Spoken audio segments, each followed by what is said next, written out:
Hello and welcome to a new season premiere at Skyview Concert Hall. I'm Ashley Johnson. And I'm Greg Scholl, a trombonist in the Vancouver Symphony. Welcome to Da Capo.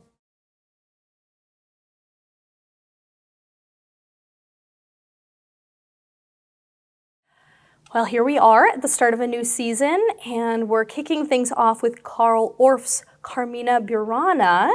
Where should we start talking about this piece? I think we should start by acknowledging that Carmina Burana is a pretty crazy piece of music. Yes. And I mean that it's a really good piece of music. By crazy, I mean it is very unusual, and it's also, in some ways, an intellectual piece. It is just a really crazy, interesting piece of music.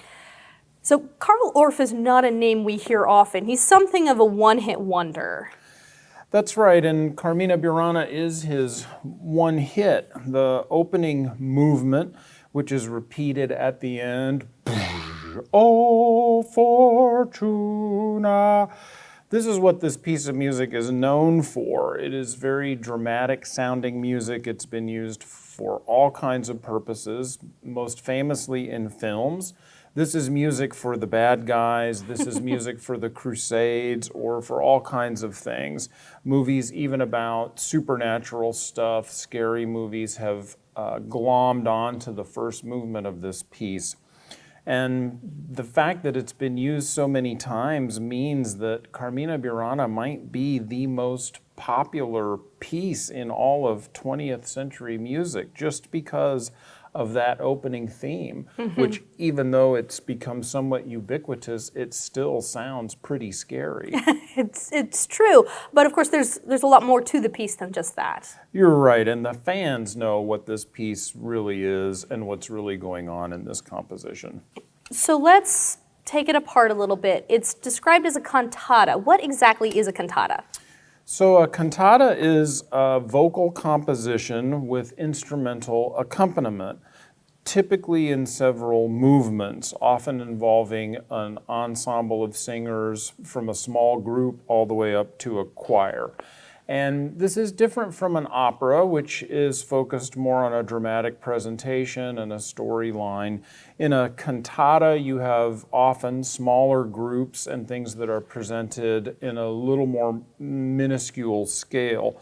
This form of writing goes back to the 17th century, and there were sacred and secular cantatas written in the 1600s.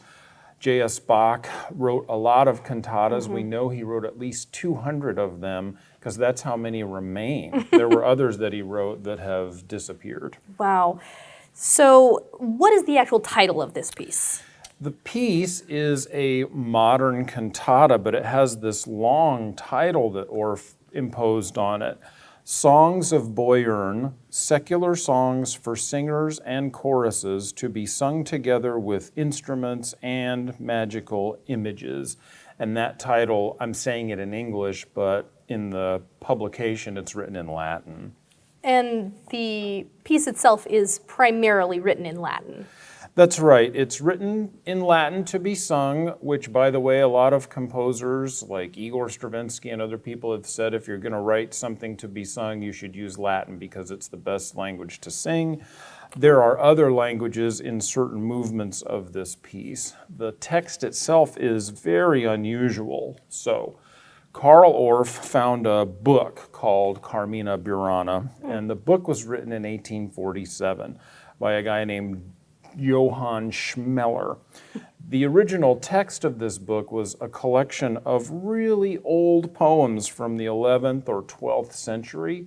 There's a couple in there that are from the 13th century. Orff found this text of poems to be very interesting, and he was assisted by a law student who was an enthusiast of Latin and Greek, a guy named Michael Hoffman. And he organized 24 poems out of this book into a libretto, which is mostly presented in secular Latin verse with a small amount of Middle High German, as well as Old French. And the selection of these poems covers a wide range of topics topics that were as familiar in the 13th century, the 12th century, the 11th century as they are today in the 21st century. We're talking about the fickleness of fortune and wealth. We're talking about the ephemeral nature of life, the joy of the return of spring, the pleasures and the perils of drinking and gluttony and gambling and lust. It's not just this scary music that is presented at the start, it's all kinds of things encompassed by these poems which Orff set to music. But of course the scary music does come back. Yes, it's performed at the beginning and the end. So there's 24 poems, but there's 25 movements because he does the opening section all over again at the end of the piece. And that repeat actually matches the construction of the music itself. And this is where things get even more interesting. The compositional structure of Carmina Burana is based on the idea of the fortuna wheel. This is the Latin word for the wheel of fortune, and it's a symbol of the capricious nature of fate. So the wheel belongs to the goddess Fortuna, who spins it around at random, changing the positions of those that are on the wheel. Some people suffer great misfortune, others gained windfalls, good things happen, bad things happen. There's a drawing of this Wheel of Fortune which is associated with these poems, and it's drawn into one version of the poems called the Burana Codex. There's 4 phrases written outside of the wheel: regnabo, regno, regnavi, sum sine regno. And that means I shall reign, I reign, I have reigned, and I am without a realm. So these are the 4 stages around the Wheel of Fortuna. Within each scene or within each poem, and sometimes within the individual movements themselves, the Wheel of Fortune turns, and joy presented in the poem and the music turns to bitterness, hope turns to grief. A tragic poem is set to certain kinds of music. A weird poem is set to other kinds of music. One is filled with hope, one is happy, one is funny. The Wheel of Fortune is turning throughout this whole piece. O Fortuna, which is the first poem in the Schmeller edition, completes this circle, forming a compositional frame for the work through being both the opening and closing movements. So the wheel has made one complete revolution by the time you get to the repeat of that opening section. There's really nothing but music and art that really does this kind of thing, that can accomplish this kind of statement. And that's one reason why I think this is a crazy good piece of music. And of course, there is more to the piece beyond just the Wheel of Fortune theme. That's right. The interesting thing to me anyways is that you have these really old poems, this really old art, which is put together with musical ideas which are not only very modern, but they're also very, very good. They are at times made to sound old in some way, to give a medieval feel or perhaps something sacred sounding to accompany the text. You're combining art here from over a distance of hundreds of years. You're taking some very old texts, you're fusing it with some new approaches to the composition of music, but sometimes you use those new approaches to make the music sound old. You're fusing together these different things. It's sort of like it's an old piece of art and it's a new piece of art all simultaneously at the same time and in the best ways. That's really fascinating. What would you say then is the style of this music? The way the music sounds is modern, although it's not full of a bunch of dissonance and things that are alienating. It's very clean, it's very direct. There's a clarity of ideas and instruments and voices. There's not a sense of development in the classical sense in this music. You don't hear a theme and then it goes into a development section where that theme is moved around or manipulated. For sure, Orff wasn't adhering to old forms like the sonata form or dance forms or any of those types of schemes at all. There's not a lot of harmonic complexity to this music. The melodies often sound like Renaissance and early Baroque style melodies, the old stuff, but presented in a new way with perhaps some modern orchestration. And that orchestration itself is very shiny and shimmering. It's really hard to compare the music of Orff to any other composer, although people do say there's a connection between his orchestration and that of Igor Stravinsky, which I think is accurate. Right. I feel like the thing that will jump out to a listener really immediately is the rhythms. That's right. Just like in Stravinsky, he was really composing with rhythms, although the rhythms are not as complicated as the things that Stravinsky came up with. There are many meter changes in this piece, although it doesn't really sound like there are.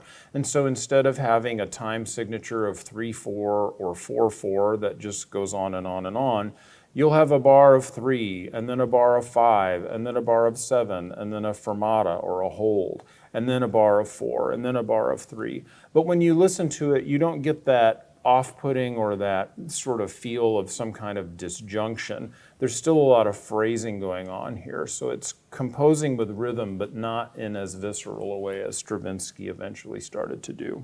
So let's step back for a moment. Tell me a bit about the performance history of this piece. The piece was first staged in Germany in 1937, and shortly after this greatly successful premiere, Orff said to his own publisher, "Everything I have written to date, and which you have unfortunately printed, can be destroyed. With Carmina Burana, my collected works begin." So he sort of knew this was the start of something. He sort of knew this was a really important piece of work from his own perspective. That being said, the work wasn't played in the United States until 1954 in San Francisco, California, after the war. It is often staged as a choral cantata with the singers on risers, but sometimes people have created and performed ballet versions or ice dancing versions, things of that nature. There's a number of soloists in the piece, and the solo parts, this piece is performed a lot, but the solo parts are very high, especially the arias. There's a high tenor that sings a part completely in falsetto using the upper ranges of a person's voice after the point where your voice breaks. And he's portraying a roasting swan that is talking to people in a restaurant that are about to eat it. It's a weird idea. So the staging often features those soloists being brought up to the front of the stage or something like that. What do we know about Orff? Well, we don't know a lot about his personal life because he was very guarded with it. When asked by a theater scholar to provide a handwritten entry for a collection of autobiographies of German composers, some of Orff's colleagues wrote as much as 3 pages, kind of, here's what my bio is. Carl Orff wrote, Carl Orff, born 1895 in Munich, comma, living there. That's all he really wanted to share. He was married 4 times. He fought in World War I, and it impacted him greatly. Beyond that, we don't know much about his personality or his personal life. So we've mentioned this is something of a one-hit wonder. We don't really know much about his prior or later works. That's right. There is a lot of heady stuff in there, especially after World War II. So he wrote a trio of pieces, Antigone, Oedipus the Tyrant, Prometheus Bound, and then towards the end of his life, he wrote a piece called Play on the End of Times. Following Carmina Burana, these are works that are based on topics from antiquity. And they sort of extend the language of Carmina Burana in interesting ways, but they're very expensive to stage. And in Orff's own characterization, they're not operas or anything like that in the conventional sense. Live performances of these 3 or 4 pieces have been very few, even in Germany, which is where Orff is from. So you say they're expensive to stage. Is this because of instrumentation? That's exactly right. These Greek tragedy musical pieces are scored for highly unusual orchestras centered on, for instance, large percussion ensembles, which include a lot of non-Western instruments and numerous mallet instruments, including something called the lithophone, which is an instrument made of a rock or rocks. I have heard this performed in the past. I've heard one of these played. Those instruments it doesn't really look like a musical instrument, and they take different forms. I have not heard one myself. Sometimes there would be orchestration involving several pianos playing at the same time, such as in this Prometheus piece. 6 pianos playing at the same time in a couple of the other pieces. The traditional string section is sort of done away with, except Orff would often compose for 9 contrabasses. There'll be 6 flutes, 6 oboes with various auxiliary doublings of piccolo and alto flute and things like that, 6 trumpets at a time, 6 or 8 trombones at a time, 6 trombones plus a pipe organ. All of these works are written for 4 harps. That's enough right there to make any personnel manager nervous. And there's even parts in these works written for things like mandolins or 4 banjos being played at the same time. So again, this is pretty heady modern music, and it's just not done very often, in part because these types of productions are expensive to put on. Well, Carmina Burana is a thrilling piece to witness, and I'm really excited to hear the VSO perform it. Me too. It seems to be a piece that musicians really never complain about or get tired of seeing when it comes around every few years. Also on our program this weekend is the composer Pietro Mascagni. Can you tell me a little bit about him? Yes, Mascagni was an Italian composer. He was primarily known for his operas, and out of those, he's most known for his 1890 masterpiece, Cavalleria Rusticana. This is an opera that caused a great sensation in opera history and really single-handedly ushered in what we now refer to as the Verismo movement in Italian dramatic music. What is the Verismo movement?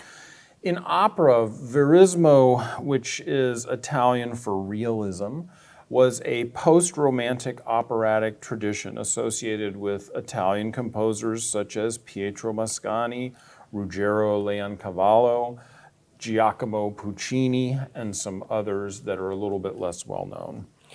So these kinds of movements tend to move throughout the artistic disciplines. Did it begin within music? It really had its origins within an Italian literary movement of the same name, and this was in turn related to the international literary movement of what was at that time called naturalism, which was practiced by Émile Zola and other people. Like naturalism, the Verismo literary movement sought to portray the world with greater realism, and in doing so, Italian Verismo authors wrote about subject matter such as the lives of poor people that had not been generally seen as fit subject for literature, let alone opera or other dramatic kinds of works.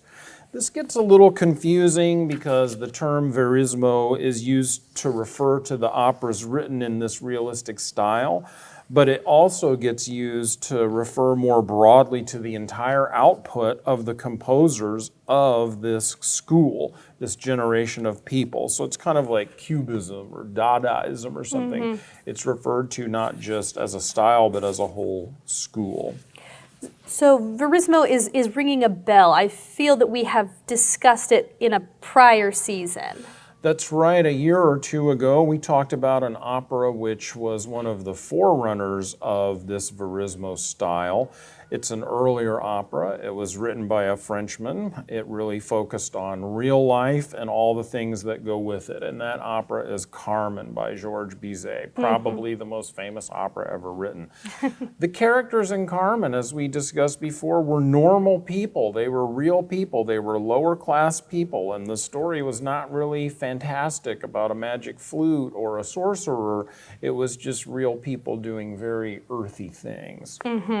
So Mascagni is certainly most well known for Cavalleria Rusticana, but obviously he's got more under his belt. That's right. He was thought of as a one-opera man who could never really repeat that early success of Cavalleria Rusticana, but Other operas, some of which we will play excerpts from today, like Friend Fritz and Iris, have remained in the repertoire in Europe, especially in Italy, since their premieres. Mascagni, in fact, wrote 15 different operas, and he wrote an operette, and he wrote some orchestral and vocal works, and also some songs and some piano music. He really enjoyed an immense amount of success during his lifetime, both as a composer and conductor of his own and other people's music, kind of like our friend Salvador Broton's. And he created a variety of styles throughout his operas. What can be said about Cavalleria Rusticana as his most famous work? In July of 1888, a Milanese music publisher announced a competition that was open to all young Italian composers who had not yet written an opera that had been performed on a stage. And they were all invited to submit a one-act opera which would be judged by a jury of 5 prominent Italian citizens and composers and critics. The best 3 would be staged in Rome, and then a winner would be chosen. So I take it that Mascagni entered this contest.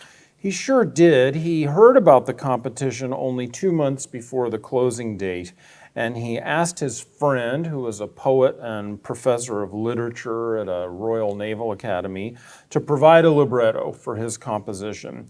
And this friend chose the Cavalleria Rusticana, a sort of popular short story, and it was a play too by Giovanni Verga, as the basis for this opera. And he and his colleagues started writing this libretto together and sending it to Mascagni in fragments, sometimes only a few verses at a time, written on a postcard or something like that, and sent to the guy's house. So did this encourage Mascagni or not? Not exactly. He thought he's getting these verses from his 2 friends. He's trying to put this thing together. And in the end, he believed that the work was too hastily written and not really reflective of his best efforts. His courage deserted him, and he took his draft opera and left it in a drawer. It wouldn't have been submitted at all, except his wife retrieved it and submitted it on the last day that the entries could be accepted for this contest. And was he accepted? 73 operas were submitted, and on March 5th, 1890, the judges selected the final 3, and his was one of the ones selected. Wow. Okay, well, that speaks to it, certainly. So then it was performed for the contest. How did that go? This opera opened on May 17th in 1890 in Rome to a half-empty house. However, the audience included a lot of authoritative music critics who had heard about this contest, and also Queen Margherita, who was a great music lover herself. And this opera was a success from its opening notes. Following the ending, which is a song called Siciliana, which was sung from behind a curtain, the audience leapt to their feet with thunderous applause that had not been heard in that venue for many years. The Siciliana itself was encored, as well as were several other numbers from the opera. This thing was a sensation. Mascagni that night took 40 curtain calls after the thing was over, and of course won first prize in the contest. Remarkable. Well, what is the libretto about? It's about military service and a love story, seduction, revenge, adultery, lots of wine, Easter hymns, the joys of a teamster's life, villagers, people being mocked, more villagers, a duel, people weeping and people kissing, a murder being committed. All of it is in there. So again, it's a wide-ranging subject list, but these are all things that were really going on in the world, rather than some fantastic or sci-fi kind of story. Well, we've got some fantastic music for this season premiere. I'm so thrilled we get to hear it. Me too. Thank you for tuning in early. Please enjoy the show.